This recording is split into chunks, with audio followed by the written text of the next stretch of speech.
Before we start, I'd like to briefly introduce each of the speakers. Mark Epstein of Epstein Practice Brokerage is regarded as one of the top dental brokers in the United States. He founded Epstein Practice Brokerage in 1988. Since then, Mark has held hundreds of dental practices in the New York metropolitan area. Mark is a past president of the National Association of Practice Brokers, and his company has been endorsed by NYCDS for over 20 years. David Goodman is a managing partner with the CPA firm LB Goodman and Company, which his father started in 1968. LB Goodman and Company has specific expertise in analysis and accounting for dental practices. A highly skilled professional in the area of dental practices, David often speaks to a variety of organizations on tax-related and business growth topics. Mitch Brill is a managing director of Altium Wealth Management. He is a certified financial planner. He has a degree in exit strategy planning and a law degree. He has extensive experience in the areas of securities, financial services, estate planning, business exit strategy planning, and executive benefits. And now the first speaker will be Mark Epstein. Okay, thanks, Susan. Let me just share my screen here.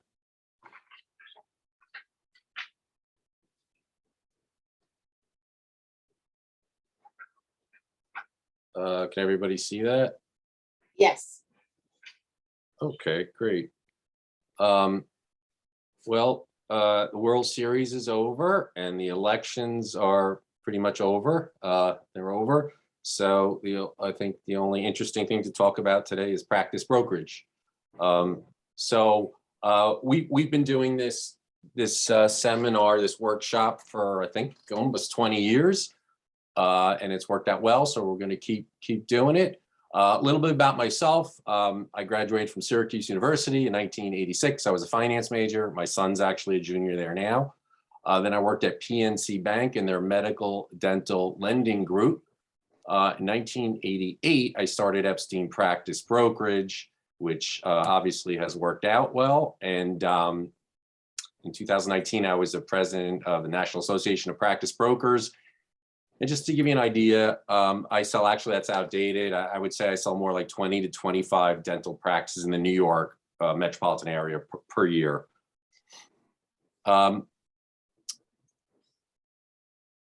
Just to think about some reasons why you would sell your practice, the reasons I hear all day. You don't like what you're doing, you don't like where you're doing it, and you want to move to another area.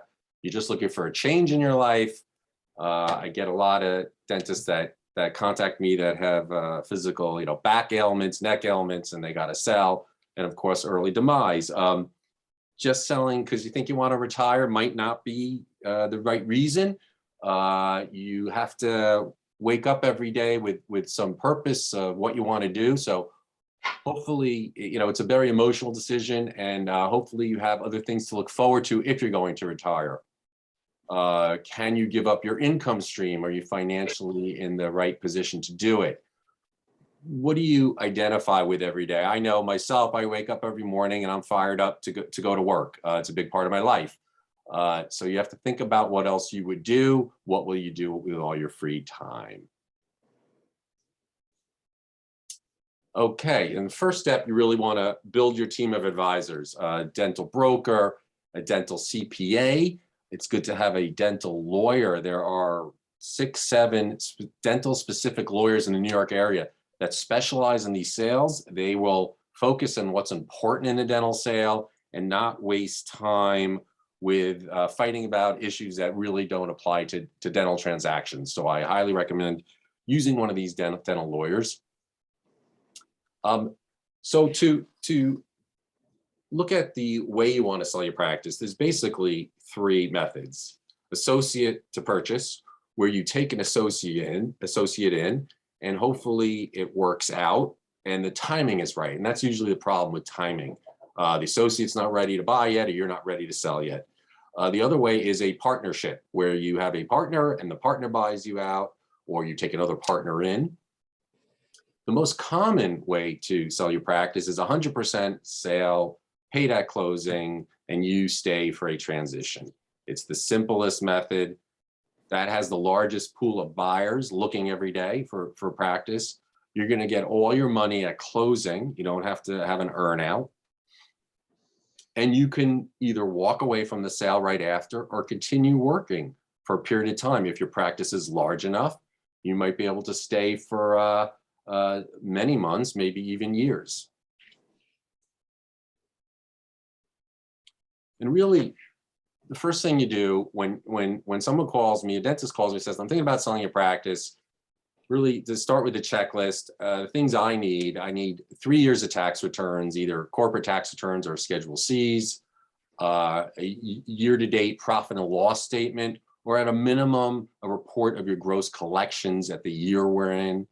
I'm going to want a production mix summary so I can see what kind of work are you doing, what you're referring out. Are you placing implants? Are you doing Invisalign? Are you doing a lot of large crown and bridge cases? Also, production by provider, is your associate producing a lot? Is the hygienist or hygiene team producing a lot? I'm going to want to get all the information about your staff, how long they've been with you for, what you're paying them, benefits they're getting, the hours they work.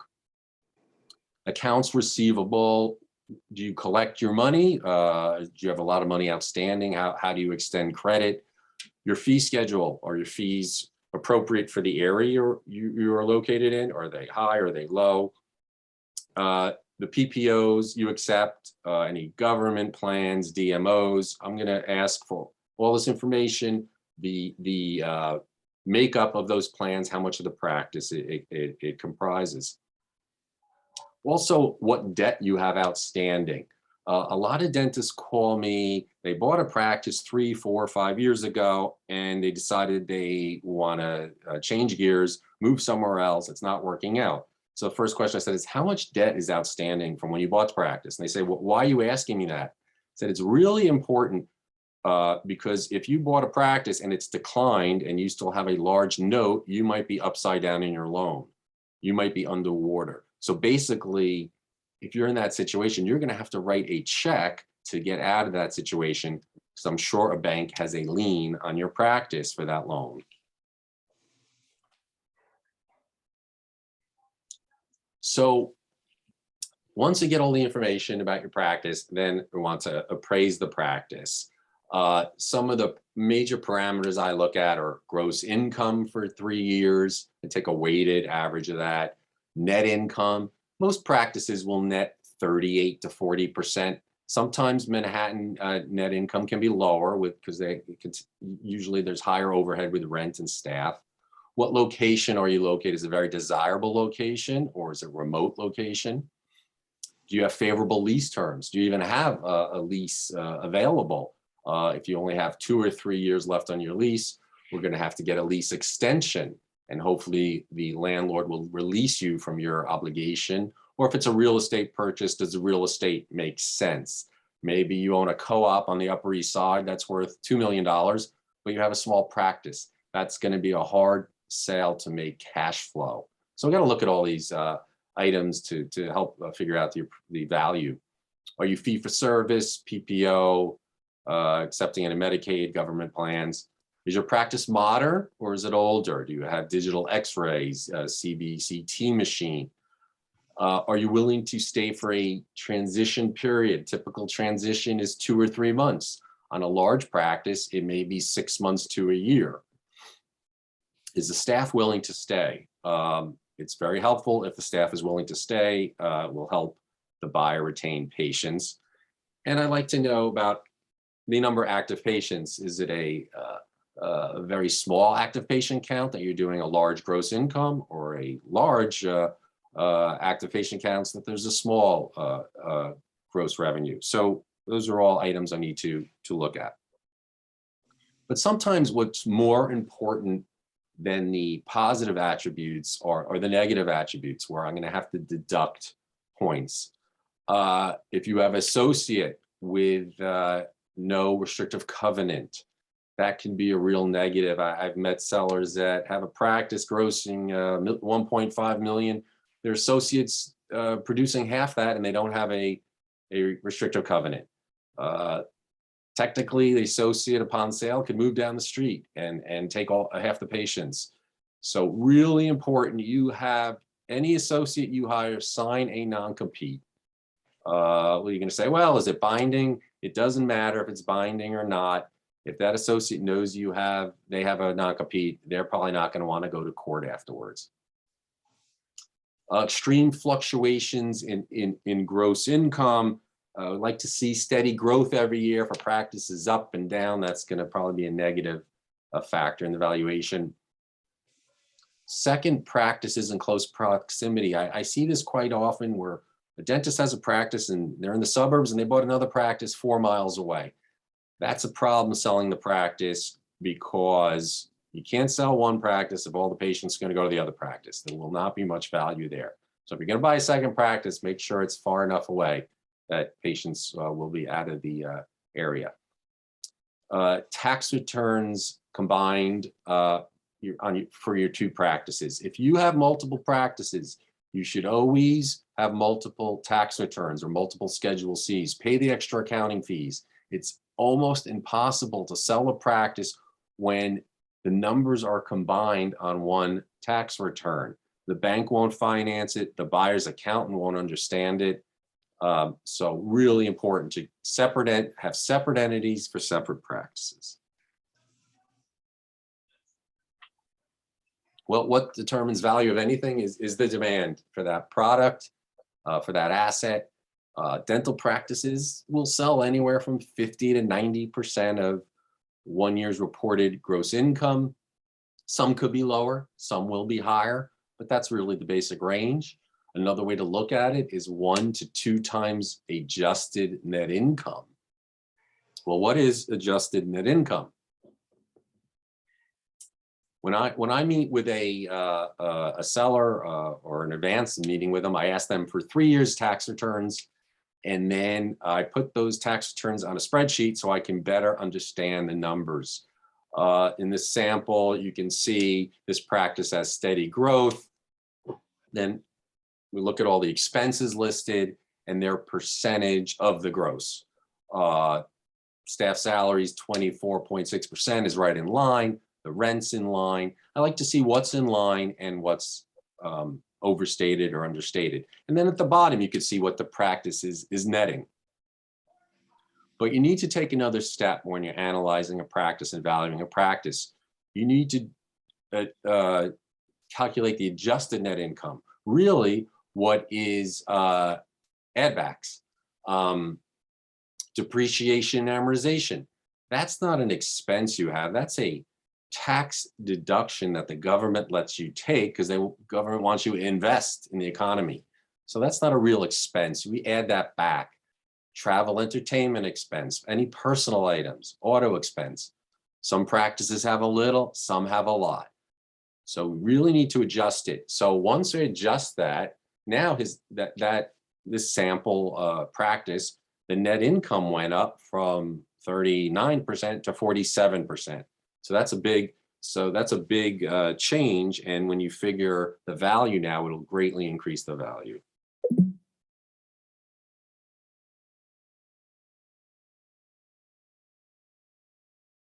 Now, once we set the value for the practice, now you got to find a buyer.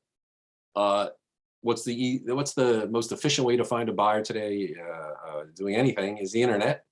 I spend a lot of money on Google AdWords. So when dentists search for a practice, I make sure I come up top of the page.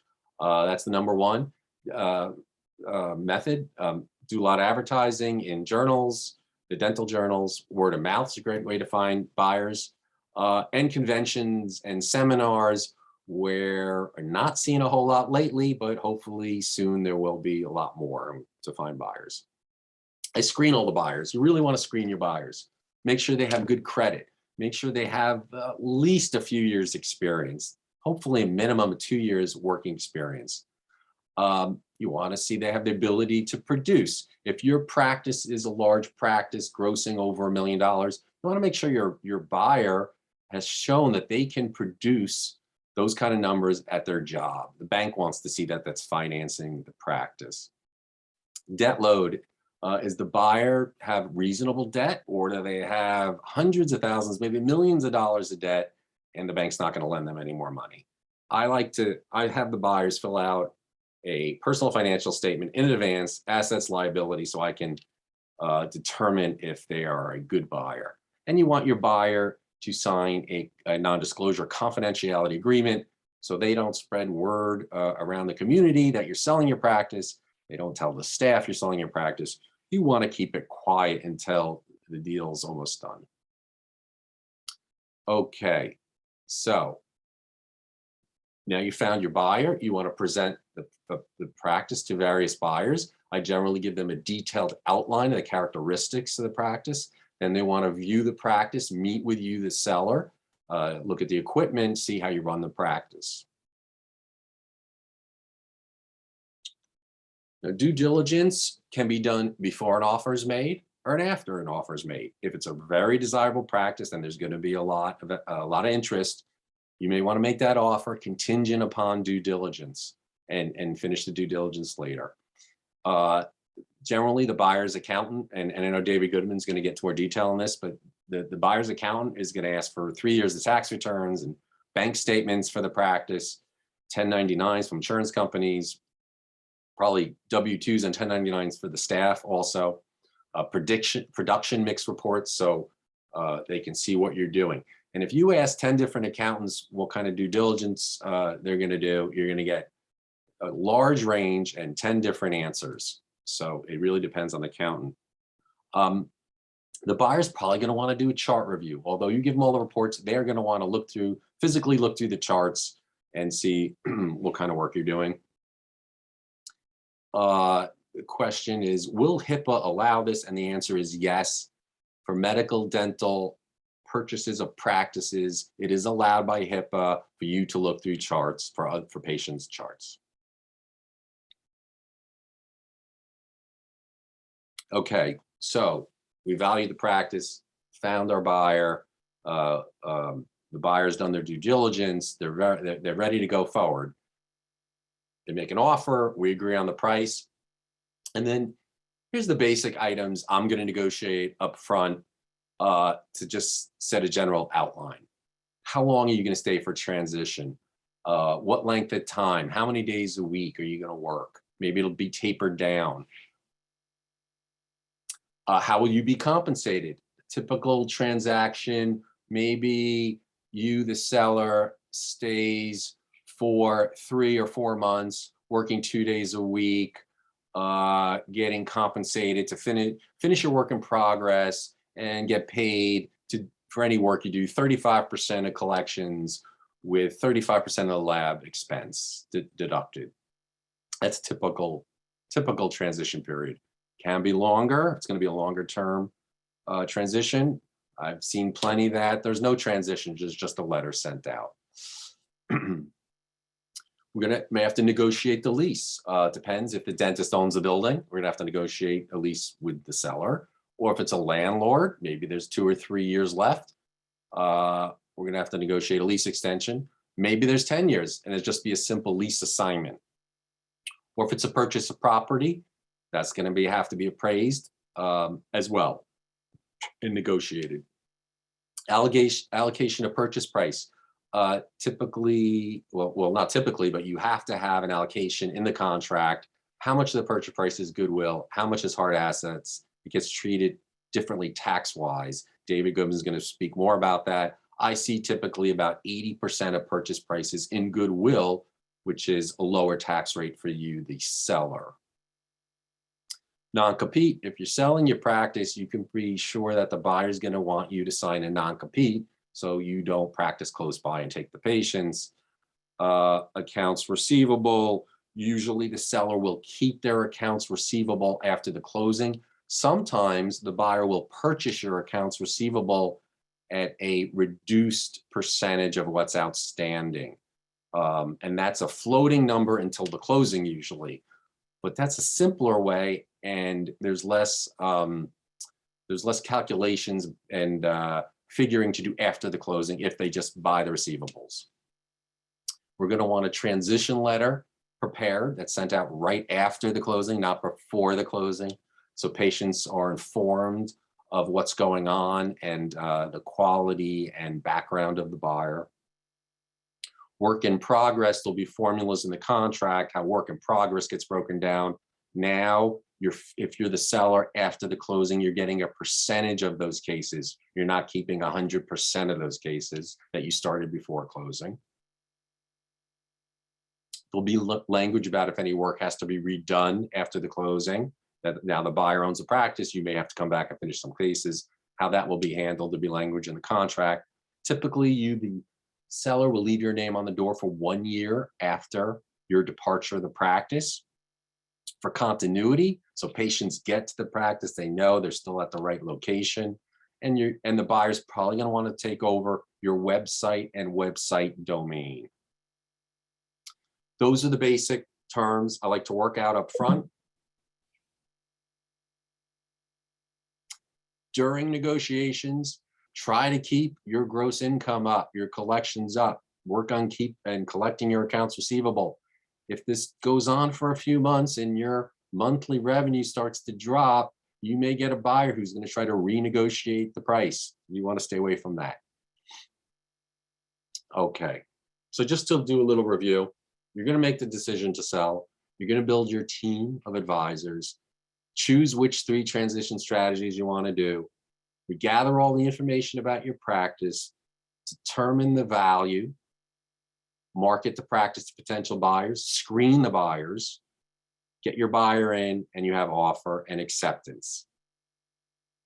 Then you'll negotiate the basic terms of the sale.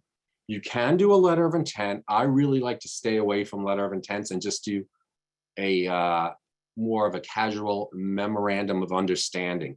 Letter of intents aren't binding anyway. So I just always feel, why have lawyers go back and forth on a letter of intent for a month and it's not binding? We're just going to work out the basic details and go right to the asset purchase agreement, which is binding. The due diligence will be completed before or after the offer. Financing will be, loan will be approved and finished for the closing. We want to start the PPO credentialing if your practice accepts insurance plans. So you want to start that a few weeks before the closing. That could take a while for the buyer to get on those plans. They're going to have an entity set up already. So you want those. The idea is the time the buyer takes over the practice to be credentialed on the insurance plans. And of course, you want to have that lease in place, a lease extension.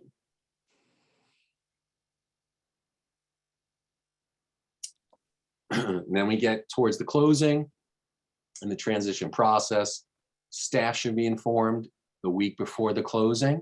We don't want to alarm the staff and have them start looking for jobs well before. You want to make sure your sale is going to work, and then introduce the buyer to the staff right before the closing. To have a transition letter prepared and sent out. Talk about how the seller will be involved after the closing. Accounts receivable will be calculated. You close your loan, your bill of sale, and you sold the practice. And that's basically, in a nutshell, process of selling the practice. So we were doing this presentation for almost 20 years, and I try to update it and add a little extra every year. So, what's been going on in the last 18 months? Well, something called COVID-19 hit the world. So this changed things. The first month or two that COVID hit, I said, oh no, practice brokerage is over, dentistry is going to suffer, the stock market's going to suffer. And that happened for a month or two. But shortly after, the practice transition business exploded. Older dentists in their 60s and 70s were very worried about catching COVID, and many of them said, Mark, I'm not going back, sell the practice. We had, especially in the boroughs, which got hit really hard. Dentists said, I want to get out. So those dentists, we sold quickly, those practices, and a lot of them took a big reduction in price to get out quickly and not go back. As things progressed, other problems came up: shortage of hygienists and dental assistants, and staff being able to command much higher salaries. So the market went crazy. A really good stock market, and older people feeling wealthy that owned a lot of stocks, and dentists. that added to the frenzy of saying, I want to sell my practice. I'm ready to get out and enjoy life and stop with the headaches. And then the discussion of capital gains taxes, which has been ongoing. And I know David will discuss more of that. Even stepped up more sellers saying, get me out now. I want to sell the practice and cash in. On the other side of the coin, buyers were not as concerned about catching COVID. They're younger, they didn't have as much risk, so they continue to buy practices. And there's been a huge trend in dentists buying multiple practices. Small groups, wannabe DSOs, calling me every day. I want to buy practices. We want to then flip the practices to a larger DSO for higher multiples. If you've been paying attention, you may have seen that Dental 365, the biggest DSO in the New York area, sold 65 dental practices for $420 million. That comes out roughly to $7 million a practice. So that was sold to Wall Street, to private equity, who was looking to invest in chains of dental practices. So as these other smaller groups keep seeing this, they keep buying practices and are expecting to cash in and sell for a lot of money. That's what's going on. Although it's not like the rest of the country, the New York area, I think the boroughs, the calculation was 1% to 2% of dentists are involved in corporate dentistry and DSOs. Texas, Arizona, Florida, it's more like 20% of dentists are involved in dental service organizations. To add to the frenzy, rock bottom interest rates, you can get a 10-year loan now to buy a dental practice at a blended rate of 2.65. That's historical low interest rates to buy a practice. The frenzy continues.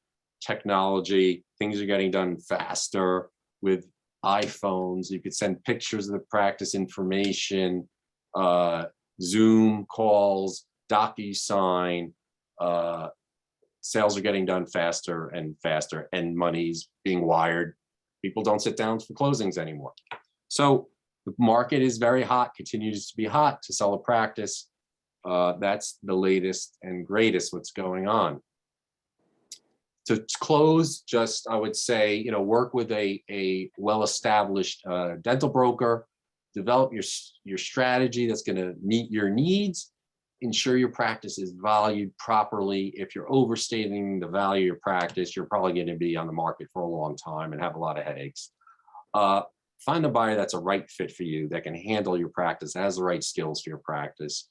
It's good to have a broker to act as a buffer. This is a very emotionally charged transaction. You're giving up your baby, which is emotional. The buyer's buying, spending a lot of money on intangibles. They're nervous about it. It's good to have somebody in between that knows the way and can act as a bit of a psychologist to minimize your stress and time involved. So that's my presentation today. I'll take a few questions before we pass the baton to David Goodman. So if you have any questions, you could unmute and ask. Actually, we have a few in the chat. So the Okay. first one, the first one is, how long does it typically take to sell a practice? Well, that depends. Typically, for a good saleable practice, I'm going to say, for me to find a buyer, even if it's somebody in my database, for them to come in and do their homework, have multiple buyers look, figure 2-3 months to find the buyer, and then 2 to 3 months to close. Now, if there's real estate involved, you can add another month on. It's funny because mid-sized to larger practices, there's more demand and sell faster. The smaller practices are harder to sell and take longer. That's interesting. I didn't know that. Yep. Okay, the next question is, how does the reduction in gross income due to the recent pandemic factor into the practice value? Yeah, well, I've seen most practices bounce back, especially in the suburbs. A lot of them are their gross revenues up in 2021. Some are up a lot, pent up demand or people moved out to the suburbs. But we're not at the time now where you're going to be evaluated on your generally 2019 numbers we're going to look at, and your projected 2021. Let's throw 2020 out. Everyone was closed for 2 to 3 months. Banks aren't going to look at that. Accountants aren't. We're looking at 2019 and what's happening in 2021. If you're still down, it's probably going to be a little haircut in the price. Okay, and what if your accounts receivables include a lot of prepayments for future cases? Yeah, prepayments is usually bad news for the seller. If you've been prepaid for work that wasn't done yet, you're going to have to prorate that and give that back to the buyer. Buyer's not going to do work and not get paid for it because you've already been paid. So it's an offset against accounts receivable at closing. Orthodontic practices have a lot of prepaids. That's what orthodontics is. General dentistry usually doesn't have a lot of prepaids, but it does have to be calculated in and prorated. Okay, and then the last one is, does the buyer or seller pay the brokerage fee? And I guess someone's asking what would be a broker's fee? Okay, well, it depends on the size of the practice.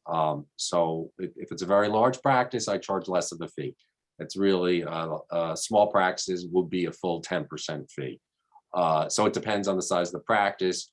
Buyers also do pay a fee because I do work for them. I do projections for the buyers. I arrange a loan. I guide them through the transaction. So there usually is a fee to both sides. All right, thank you very much, Mark. Okay, thanks, Susan. David, are you ready?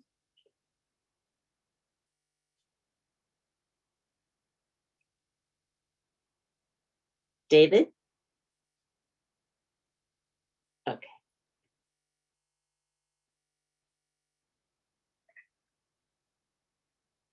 Sorry, I was muted. I have the pleasure of being sandwiched between two really great speakers, and I have to tell you, Mark is a tremendous resource for me, and you know, he deserves every penny he gets in the transactions that I've worked with him over the years. It's been a great experience. So my goal here tonight is to make sure that we help you to maximize the value of your practice. And that's what I'm going to go through tonight, is to help you to understand where there may be areas in your practice to find some extra dollars in either profit or revenue, and help you to get the most that you possibly can when you're ready to sell. So hopefully you didn't join us tonight with the idea that tomorrow you are going to put your practice up for sale. I would love for many of you to be thinking about 3 years from now, because that's the perfect timing to do this. But if you do have a shorter time frame, that's fine too. You just may not be able to implement all the strategies that you might need to maximize the practice value. So I'm David Goodman, and I am a CPA. I work with dentists. I'm a member of an organization called the Academy of Dental CPAs. It's a national organization of CPA firms that all have a specialty in working with dentists and dental practices. I happen to be the New York metro area representative of the Academy of Dental CPAs. Mark and Mitch and I have been doing this seminar since we had hair. If you looked at the promotional material that we sent out, we looked much younger then. And in the last 20 years, I've been trying to grow this in. Okay, enough for the jokes. Here we go. So let me just share with you that, first of all, it's most important for you to make sure that you have your practice management records updated. And when I mean updated, they should be appropriate. They should contain good information. I always say that if you put garbage in, you're going to get garbage out. Professionals who look at your practice management reports will find themselves not being able to make the best decisions for you without that information. So if the reports are not good, if you're not using them, my recommendation is always to see if you can find yourself a consultant who can help retrain your staff to make sure that you're going to get good reporting to be able to manage your practice. Okay, so next, we want to talk about what documents the buyer is going to be looking for. Mark mentioned this a little bit, but understand that these documents are going to be important to any buyer. They're going to want to see your lease agreement. They're going to want to look at tax returns. 3 to 5 years is preferable. So this is why I ask that you kind of consider 3 years from now be your exit strategy. We're going to be looking at your credit card and bank statements as well, looking at the transactions that happen in the practice. Mark mentioned in his presentation that you'll ask 10 accountants how they do their due diligence, and you'll get a lot of different answers. My due diligence is what I call a practice evaluation. We do a deep dive into the numbers of the practice. You've already agreed upon, when we get involved, a purchase price. Now the question is that the right purchase price? Is that going to be able to provide you with cash flow and income after paying for taxes and your debt service, of course? So these are the things that I focus in on. Hygiene profitability, new patient flow, overhead analysis, production, and the correlation between procedures being done in your office. So we do a really deep dive. Many other CPAs, especially those that don't work often or specialize in working with dentists, will not be looking at your practice management reports the way that we do. So here's something important for you to do, is to make sure that you're maintaining your office and your equipment. This is a quote from the now former chief editor of Dental Economics. He said, "I now periodically look at my practice from the patient's point of view. I suggest you do the same." Basically, what he's saying is, many of you may have a backdoor entrance to your office and really are not spending time in the area that your patients are spending time in. And so it's really important for you to be able to see the office from your patient's perspective, because that's how a buyer is going to look at your practice.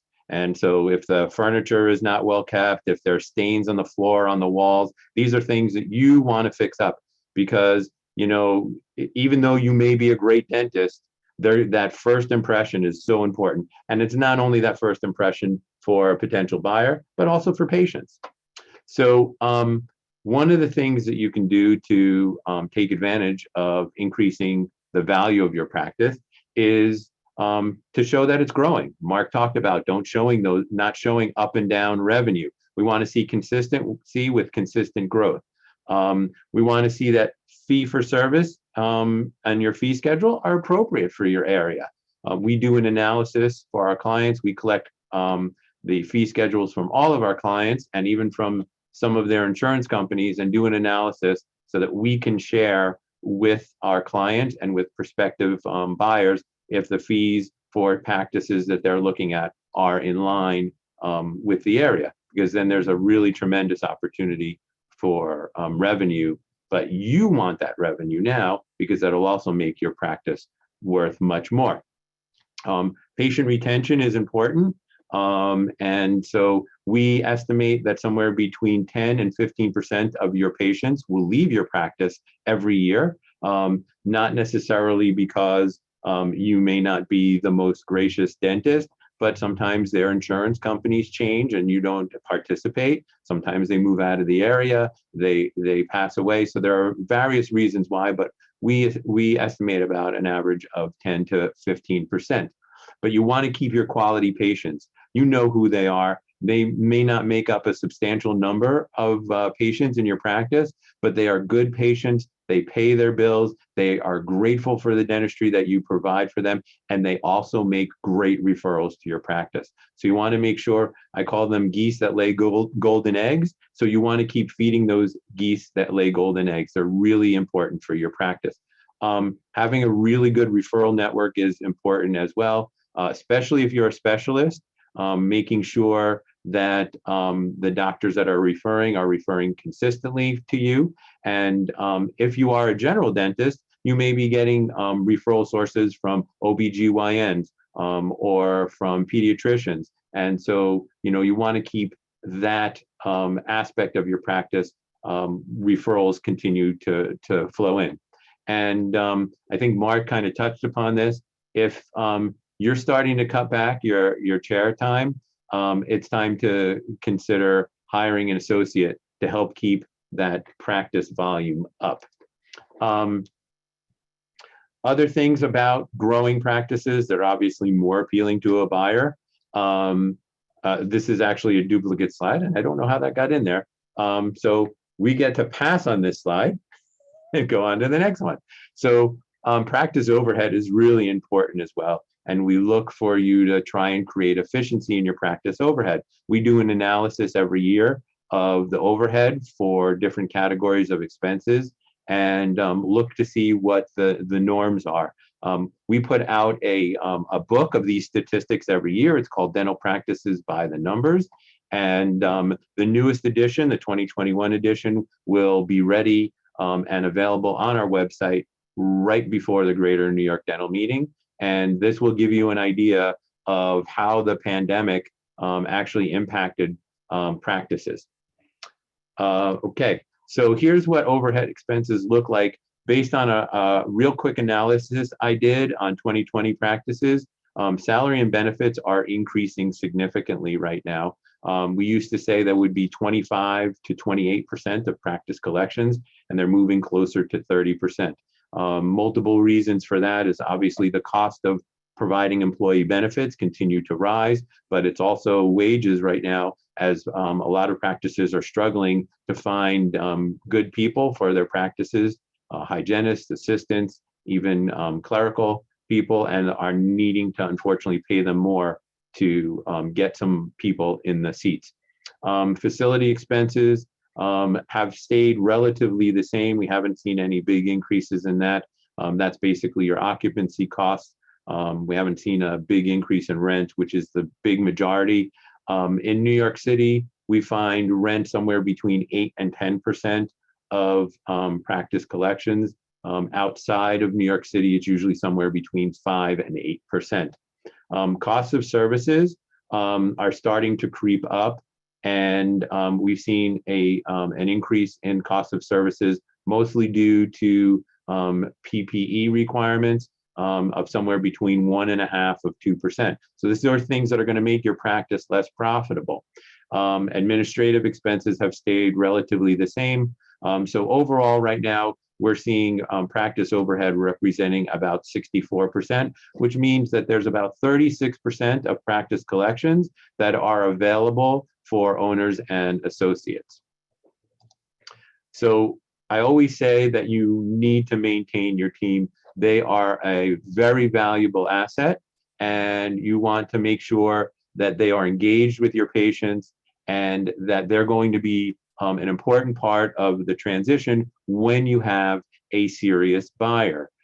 So Mark and I he says, wait a week. I say a week before closing. I say that it's really important for the buyer to be engaged with your team as soon as this is getting close to selling, but not within a week. The getting to know the buyer will help a lot in assuring the team that they'll be able to stay on, and it gives the buyer an opportunity to let the team know how important they are for the future.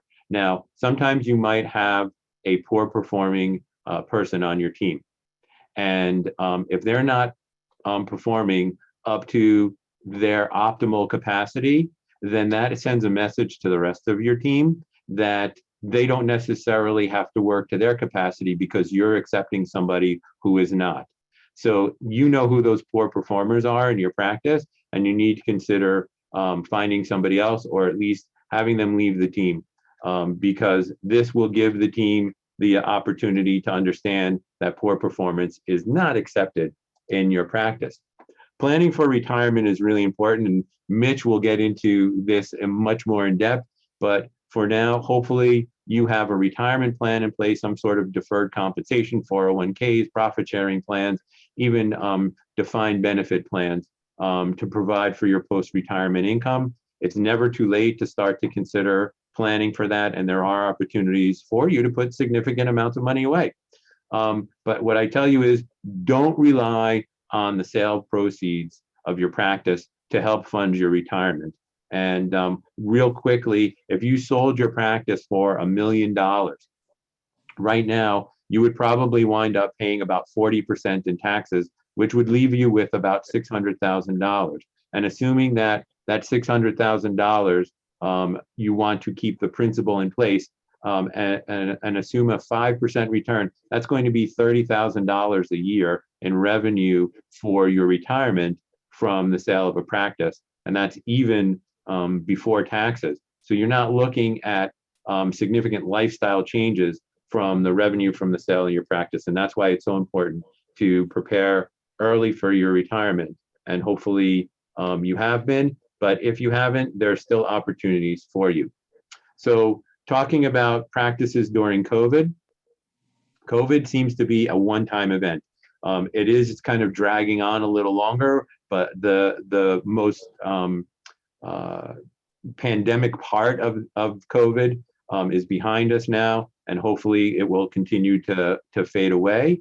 So with COVID being just a one-time event, what we're seeing is not really a major change in practice valuations and what practices are selling for. So for COVID, we try and not look at the 2020 year as a whole, but what we do is when we're looking at practices and trying to help evaluate them, we're excluding the first 6 months of 2020. And what we are looking at is like a July 1st of 2020 to a June 30th of 2021 timeframe to get an idea of how the practice did, because we see a lot more recovery in the second half of 2020. There's probably, you may have heard the words, the expression EBITDA. And so there's the rule of thumb valuation, which basically is a percentage of practice revenue, which is a good rule of thumb for you to get an idea of what your practice is worth. But there are other measurements that are coming into play now, especially with the DSOs. And now the EBITDA expression doesn't always just apply to larger practices or larger groups coming in and acquiring practices. EBITDA is earnings before income, before interest, taxes, depreciation, and amortization. It's earnings of your practice before interest, taxes, depreciation, and amortization. And then there's an adjustment for the doctor production, assuming the doctor is paid as an associate. And so based on that formula, there's usually a multiple of the EBITDA with adjustments for doctor's compensation, somewhere between 3 and 6 times EBITDA is really where a practice value will come out. It's usually not very far off from the rule of thumb, but it's another scientific approach that also takes into consideration the profitability of the practice. Now, you're probably going to hear like astronomical numbers of somewhere between 9 and 15% of EBITDA practice selling for, and those are usually sales to DSOs. So as Mark pointed out, with Dental 365, they were paying premiums, and there are reasons behind why the DSOs and the corporate dental practices are paying a lot more. Financing is a little different too. We're finding, even with lower interest rates, we're finding that practices are sometimes asking the buyer to kick in some money to actually have some more skin in the game, where we've been seeing in the past that practices were 100% financed by the bank, and sometimes even the banks provided additional funding like some sort of working capital loan. But now in some cases we are seeing that the banks are asking the dentists, the buyers, to put in some additional funding. It's happening less frequently than I'm seeing, but it's still ongoing. And as Mark pointed out, practices are selling like crazy. I had 6 practices sell in the 3rd and 4th quarter of 2020, which is huge for me.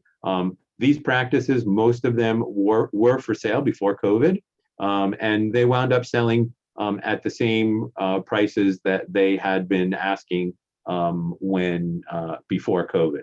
So it's still a good market out there, and you could still get good value for your practice.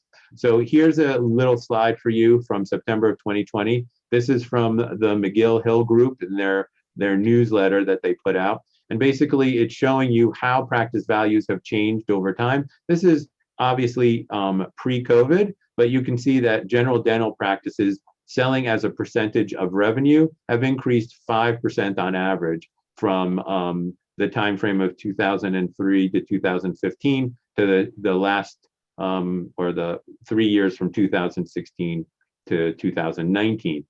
You can see substantial increases in pediatric dentistry with an ortho component.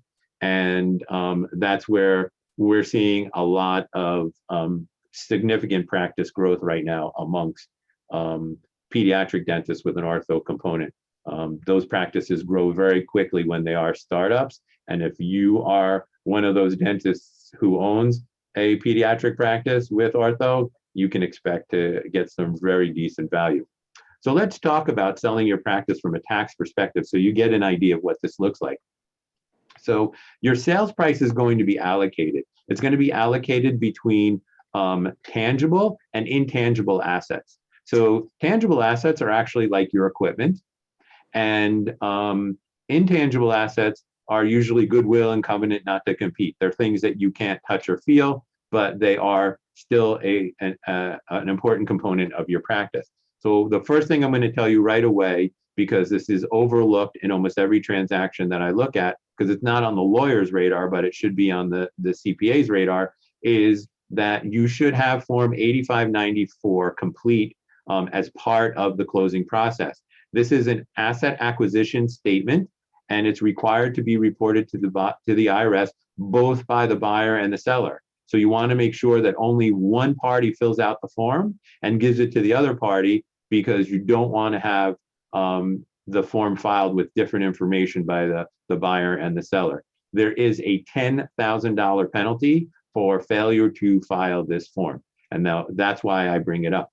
Now, different tax rates apply to different types of assets. So even though you might have tangible assets or intangible assets, there's a different application of tax rates. So first of all, the intangible assets are going to be eligible for capital gains rates. So here's information on capital gains rates right now. It's 15%, except if your income is over 400 and your taxable income is over $445,000 if you're single, or $501,000 if you're married, then you're at 20% capital gains rate. So most practices, if they sell during the year, along with the doctor's income earned for the year and maybe some other sources of income, usually we find that 20% is pretty common for selling doctors. Now, if you're selling real estate, most of the real estate is going to be taxed at 25%. And then your tangible assets can be taxed up to as high as 37% right now. And then you have to add in your state and local taxes as well on the sale. So as I used the example before, it's pretty easy for you to be paying 40, even 45% taxes on the sale of your practice. So let's take a look at some of the elements of the sale price. Here's a schedule showing you what the tax treatment would be for a buyer and for a seller. And so this is where the negotiation comes into play, because what might be good for the seller may not be so great for the buyer. And the example I'll give you is goodwill, which is usually a substantial portion of the selling price. And as Mark pointed out, it could be as high as 90%. I think on average, I'm seeing like 73 to 77%, but it's still a big number. So for a seller, they're going to get capital gains treatment on their goodwill. That's pretty good, right? 15, 20%. But for the buyer, they can only deduct the goodwill over 15 years. They have to amortize it over 15 years. So 1/15 of whatever the goodwill that they purchased, they get to deduct. And if you're buying or selling a practice between related parties are family members, you don't even get the goodwill amortized, you can't deduct it, and your capital gains for the seller has to be recognized as ordinary income. These are rules under Section 197. They're known as anti-churning rules. So if your practice was around in the 90s and you're selling to a related party, you should be careful and make sure that you consult with your tax preparer about that. So hopefully this schedule will give you an idea of how things will be taxed for what you're selling and seeing how it's different from the benefits or disadvantages to the buyer. The buyer wants more allocated to equipment because the buyer can accelerate the equipment in the year that they purchase it, where the equipment to the seller is going to be at ordinary tax rates. So I always recommend that you don't try this at home, that you definitely use experts to help you. There are CPAs like myself out there who do these transactions quite frequently and can help sellers to maximize the value of their practices. There are brokers like Mark out there who can help you to find a buyer and find a good qualified buyer that can make the process real easy for you. And then once you have all of these proceeds from your practice, you're gonna kind of wonder what to do with it all. And that's where Mitch, his presentation will come in and tell you what to do with those proceeds and your whole financial picture. So I want to thank you for listening. And also want to tell you that, you know, if you found this interesting, I will be speaking on Monday afternoon from 2 to 5 at the Greater New York Dental Meeting on a lot of practice management techniques and tax savings ideas and just things that I've observed in the dental world, both recently and over my career, that I think a lot of dentists should be aware of. So if you have any questions, Susan, I'm happy to answer them. Okay, believe it or not, you were quite thorough and there are no questions at this time. Or everybody fell asleep on me. No, I doubt that. I doubt that. Well, thank you so much, David. Thank you. Okay, and Mitch, we are ready for you. Super. David, I just need you to stop sharing and that way I can share. I stopped. You should be okay. Okay, there we go. All right, thank you. Okay. Thank you, thank you, David. Thank you, Susan. Okay, whoops. So it's always a pleasure to present with David and Mark. You know, we've been, as they both said, we've been doing this for a long time. I've worked with both David and Mark and their clients and my clients over time, and it's always been a pleasure and completely professional. So thank you guys. Thank you, Susan, for having us. So you decided to retire one day. Now, there are a couple of problems with that, and I would say that the sooner you plan, the better off you'll be during retirement. So 85 to 90% of dentists retire to a lower standard of living than they were at while they were actually working, which is obviously problematic. Most of them, well, retirement is inevitable, right? Physical, you can only do this for so long. Mental, you want to at some point stop and be able to relax a little bit. And most people have a desire to retire one day. So the problem is that most people fail to ask themselves along the way, can I effectively retire and keep my standard of living? And I'm going to tell you a story about a dentist that I work. Actually, I'll tell you two sides of the same coin, right?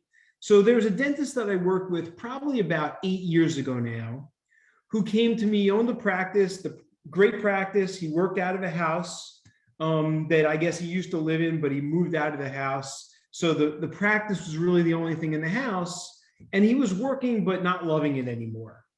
And he had always asked himself, he was really working because he didn't really know if he could effectively retire. So we did analysis, and I'll share a little bit of that with you in this presentation, but we really looked at his cash flow, which is what you should look at.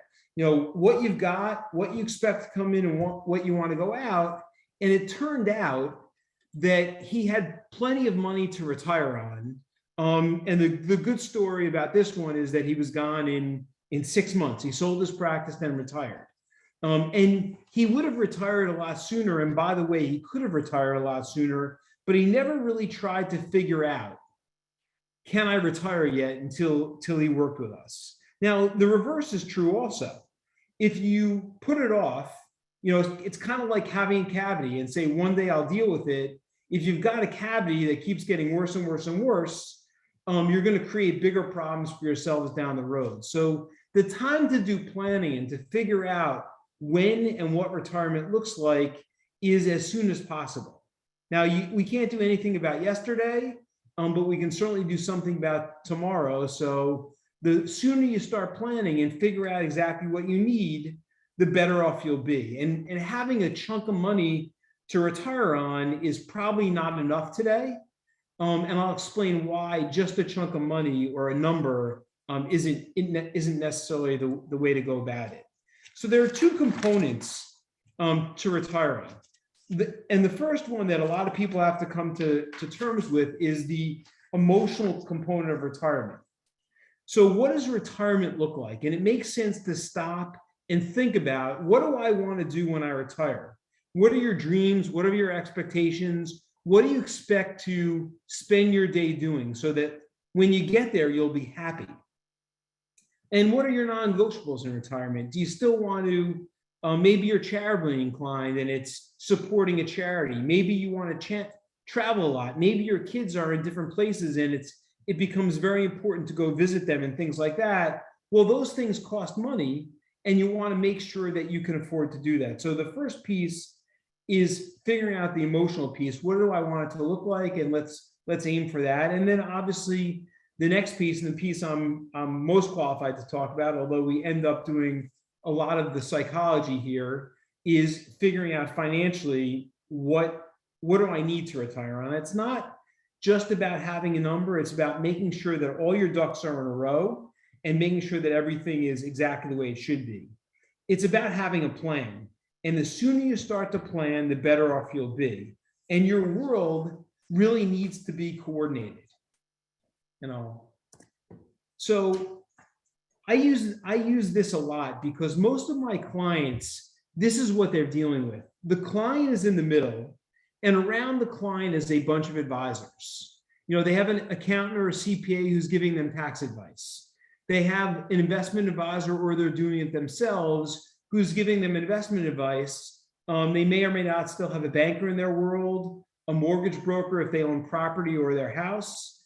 They might have had at some point a life insurance agent, a property and casualty agent, so someone who does their car insurance, their home insurance, their liability umbrella, their business owner's policy, your malpractice insurance, things like that. You might have someone, or you might fulfill the human resources role in your practice. And my guess is that you'll all have at some point 2 attorneys. You'll have an estate planning attorney who did your will, and you'll also at some point have a business attorney who will help you with the sale of your practice. This scenario where you're in the middle and you have all these professionals on the outside creates 3 distinct problems for most clients that we work with. The first one is a problem of perspective. And what I mean by that is that you understand what's going on in your world and what's important to you, but not all of your advisors have the time, because they're in trade time for money economy. Not all of your advisors have the time to get in the middle with you and have your perspective at heart. And so they're taking a snapshot of who they think you are, and they give you advice based on that snapshot, and not always is the snapshot right. And oftentimes different advisors, and I know it happens with CPAs all the time, get pulled in the middle and asked to opine on things that aren't really necessarily within their bailiwick. So the first issue is perspective. The second issue is you're left in the middle to figure out, because those professionals also don't speak to each other and they don't speak a common language. So you're left in the middle to figure out does the advice that I'm getting conflict? And oftentimes it does. And if it does conflict, whose advice do I follow? So that's problem number 2. And problem number 3, which I think is the biggest problem for most clients that I deal with, is that you're left in the middle to execute on what those professionals tell you to do. So it's like, and I'll give you an example. I've worked with a lot of clients who have excellent legal work, so revocable living trusts. The problem with a revocable living trust is that it comes with a pour-over will, which is designed to pour all of your assets into your revocable living trust at death. The problem is that all your assets should have been in the revocable living trust when you created the trust, because you created the trust to keep privacy and avoid probate. If your assets move by way of your pour-over will into your revocable living trust at death, you haven't avoided probate. So here I've seen clients who get $10,000, $20,000, $30,000 worth of excellent legal work, but there's no one to execute to make sure that all of the assets go into the trust. So what you can start to see is that all these things really need to be coordinated, and it shouldn't just fall on you to make sure that gets done, but it's important that all of your advisors coordinate. So the next issue that we deal with is budget and cash flow. And these are really important, and I'm going to share how we do it just by way of explanation after I get through this. But what you really need to understand, and what most people in this world don't, is how much does it cost you to live? And how much will it cost you to live going forward? And it's a pain in the ass exercise, but one that's absolutely worth it. The other thing that you have to consider when you're considering your budget is what expenses are you currently running through your business that will now fall on you down the road? You know, a lot of business owners that I see might write off things like cars, or they'll write up an occasional dinner or something like that because there might be some business purpose to it.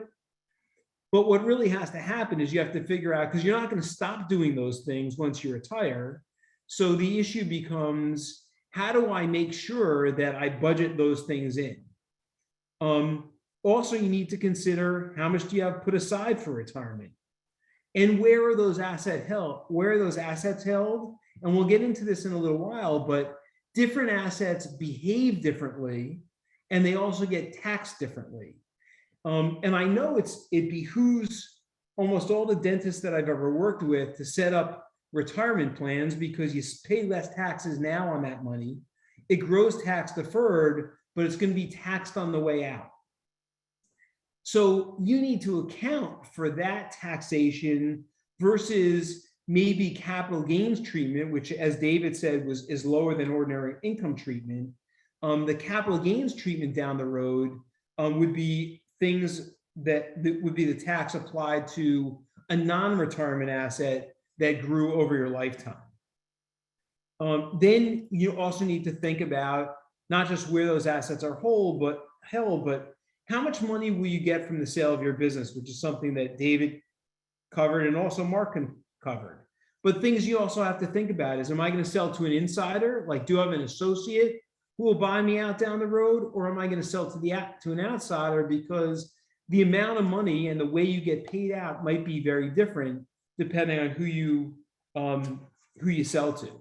And another question for you is, okay, I've sold my business. Will I continue to stay in New York, New Jersey, Connecticut, or am I going to go to a state where there's little to no state income tax? Because again, that's going to change your cash flow and allow you to live on more or less money, depending on where you end up moving.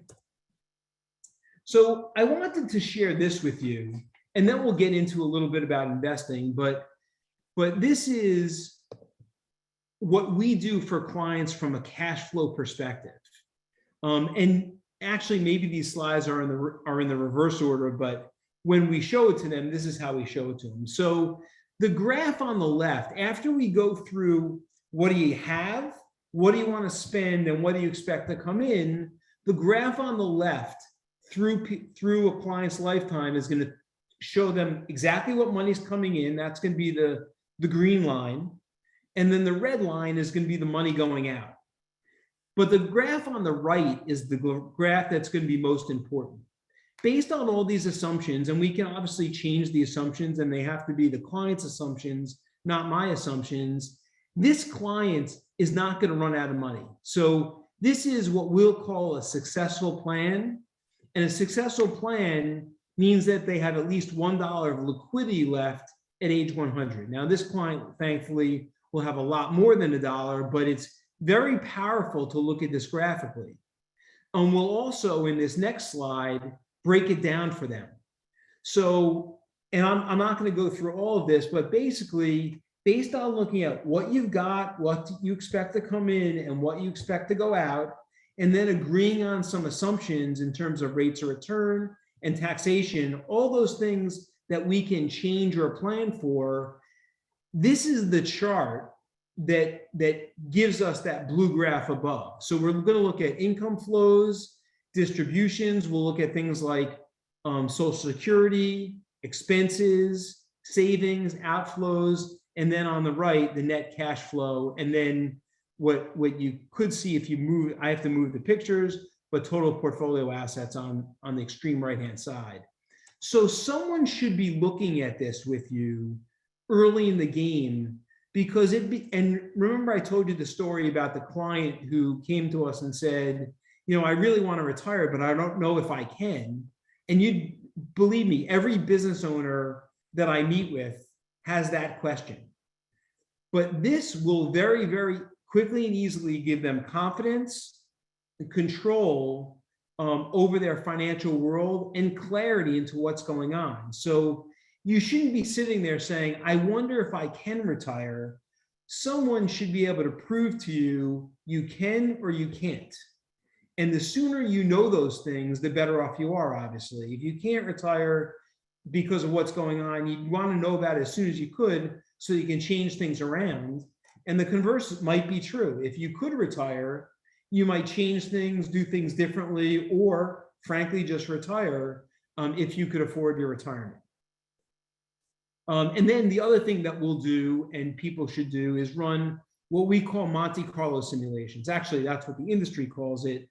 And what it does is it takes your investments and it puts them through 1,000 permutations. And because what we did in the last slide was linear. It assumed a certain rate of return every single year. But the market doesn't work that way. So what we want to do is sort of back test where your portfolio is and actually say, okay, if we actually used actual market returns based on the period of time that we're looking at, what are the likely outcomes? So in this case, basically we're going to look at the median and the downside. So the median, this person had $6 million at age 100. But on the downside, if the worst case scenario happened, they would be minus 871,000, which might be made up of their house. But then you can start to ask yourself, do I need to change my investment mix so that my probability of success goes from 93% to 100%? And obviously 100% would be the goal, but then we can put capital market assumptions on the investments that you have and figure out what's the best portfolio to invest in to increase the probability of success to where you want it to be. So it's obviously important, not just that you've got enough money, but it's invested in the proper way. And we're going to get into that now. So what you see on the screen right now, so we're going to talk about investments now. What you see on the screen right now is what's called the efficient frontier. The efficient frontier was created by a guy by the name of Harry Markowitz at the University of Chicago in the 1950s. It took 40 years for Harry Markowitz to earn a Nobel Prize for his work, because what had to happen is computers had to be made powerful enough to prove that what Harry Markowitz said was correct. And essentially what Harry Markowitz said is that there is for every given level of risk, which is the horizontal axis here, there is an ideal level of return that you should be able to achieve. So the efficient frontier is the ideal level of return. And the way Markowitz explained this is he said that these are all asset classes, and no single asset class is perfect. But if we combine the asset classes together in appropriate allocations, we can get a higher level of return for every given level of risk. So what do I mean by that? See here where it says US large cap? That's essentially the S&P 500.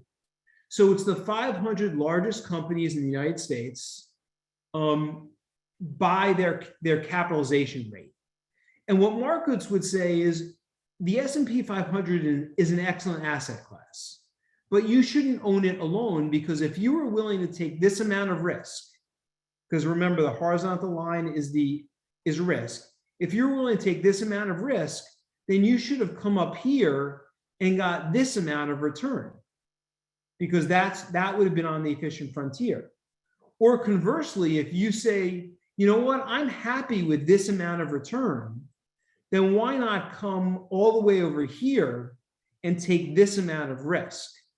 So that's how the efficient frontier works. And the idea is to get on the efficient frontier, have a proper allocation, use Monte Carlo simulation, and make sure that you get on the efficient frontier.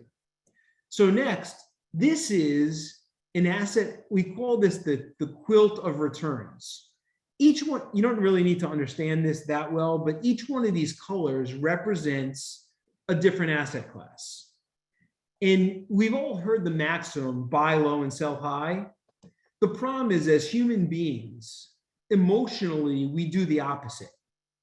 What we want to do is bet on last year's winner because it won last year and we think it's going to continue on forever. So there's a bias toward betting on last year's winner. But if you can see here, if I bought in 2007, if I started investing and said, wow, in 2007, emerging markets was up 39%. So in 2008, I would buy emerging markets at the 2007 price, but the problem is in 2008, it was down 53%. And then I would do that all over again and say, oh, core fixed income was great. So in 2009, I invest in core fixed income, and what happened? Instead of staying in emerging markets, which was up 78%, I'm only up 5.9% in 2009 from core fixed income.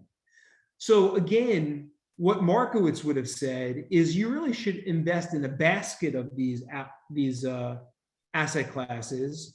And what this line shows, or this blue, is a balanced 60-40 portfolio, 60% stocks and 40% fixed income. And you can see that over time, it's really going to be in the top third of asset classes. And it's going to cut down a ton of the risk that would have existed in just picking one asset class and sticking with it. So, and here's the proof of that. So what we're looking at is, remember I said before, if I pick the best asset class from the previous year and then invested it, what ends up happening is that compared to how I would have done is a 5.87% rate of return. If I pick the worst from the previous year, it's 4.91%. And if I did the equal weighting, my rate of return is going to be 7.7%. So really the equal weighting is what you want to do. The other piece that people often fail, so I would maintain that most people are emotionally incapable of managing their assets. Someone asked me the other day if I manage my own assets, and I said I don't. I let my team manage my assets because just like everyone else, I'm emotionally incapable of doing it myself.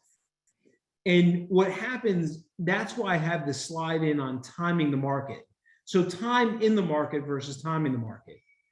We have January 2000 to December of 2020, $1 million invested. If you stayed fully invested during that time in the S&P 500, you would have returned 6.77%. If you missed just the 10 best days, you'd have reduced that in half, 3.84%. If you missed the 20 best days, you're down to 2.6%. And by the way, some of the best days in the market occur within a couple days or a week of the worst days. So best days occur within a couple days or a week of the worst days in the market. So if people are jumping in and out of the market, their chance of getting a good return goes down dramatically, which is why when you sit down and you design a portfolio, you have to go back to the emotional component. Because if we know the market is going to go up and down, what you want to do is design a portfolio that even when it's doing its worst, doesn't pass what I'll call your choke point. So if the market's going up and down, what you want to do is make sure that at its low, your portfolio will still make it okay for you to stay into the market. And that's why this is important. Next slide. Active managers, people who are actively managing your portfolio or portfolios, often lose to passive investments. So, and I'll just go through the first one. All large cap funds compared to the S&P 500 index. Over a 10-year period of time, over a 10-year period of time, active managers lost to the index 82% of the time, when you consider how much they charge to manage the portfolio. Said another way, the S&P 500 index beat active managers 82% of the time. And you can see that if I go down the 10-year here, the only time where it's even close is in investment grade intermediate funds. So, and if I go 15 years, it's even worse. So the longer you have it, the worse active managers do versus the indexes. So if you really stop and think about it, why are we paying more? Why do people pay more for active managers to try and outpace the index? And the challenge is we just have to make sure that we invest in all the indices rather than just the S&P 500.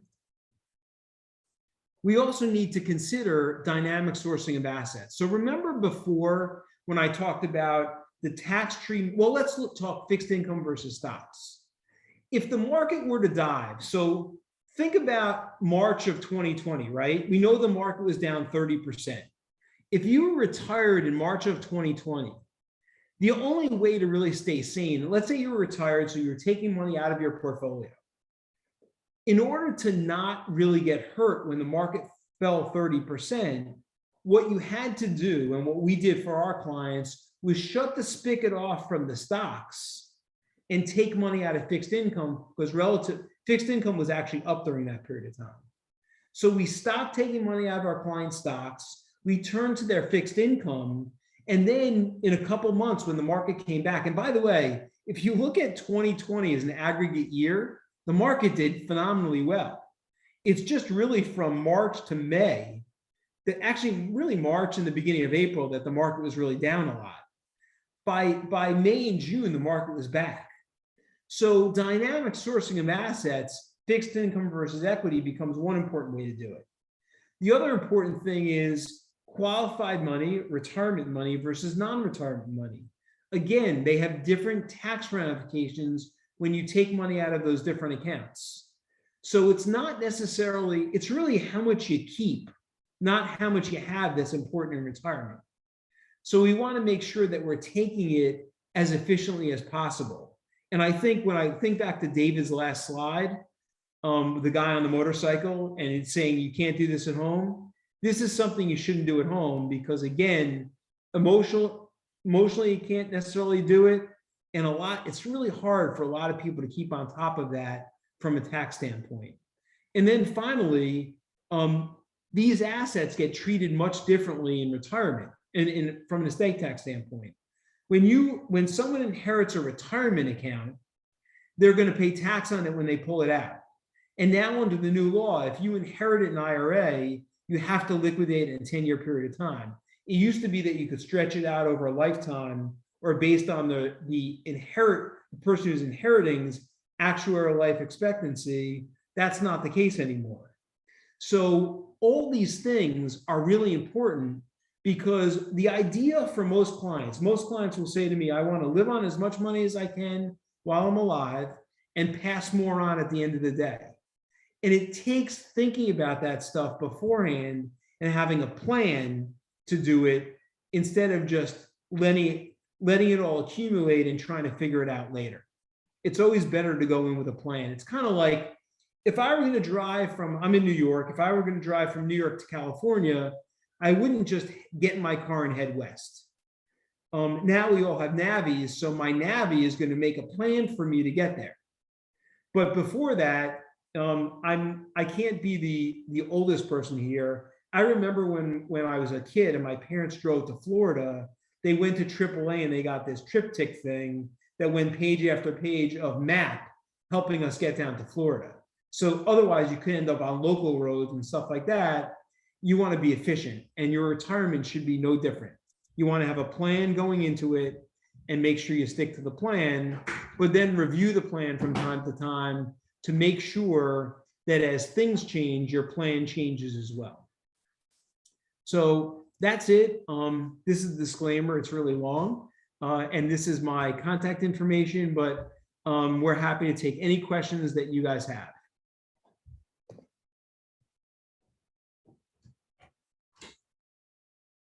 Susan, I'll turn it over to you. Sorry about that. I wanted to say thank you so much. And no questions at this moment. All the questions were up front for this particular program. Super. All right. Well, thank you all so much. I appreciate it.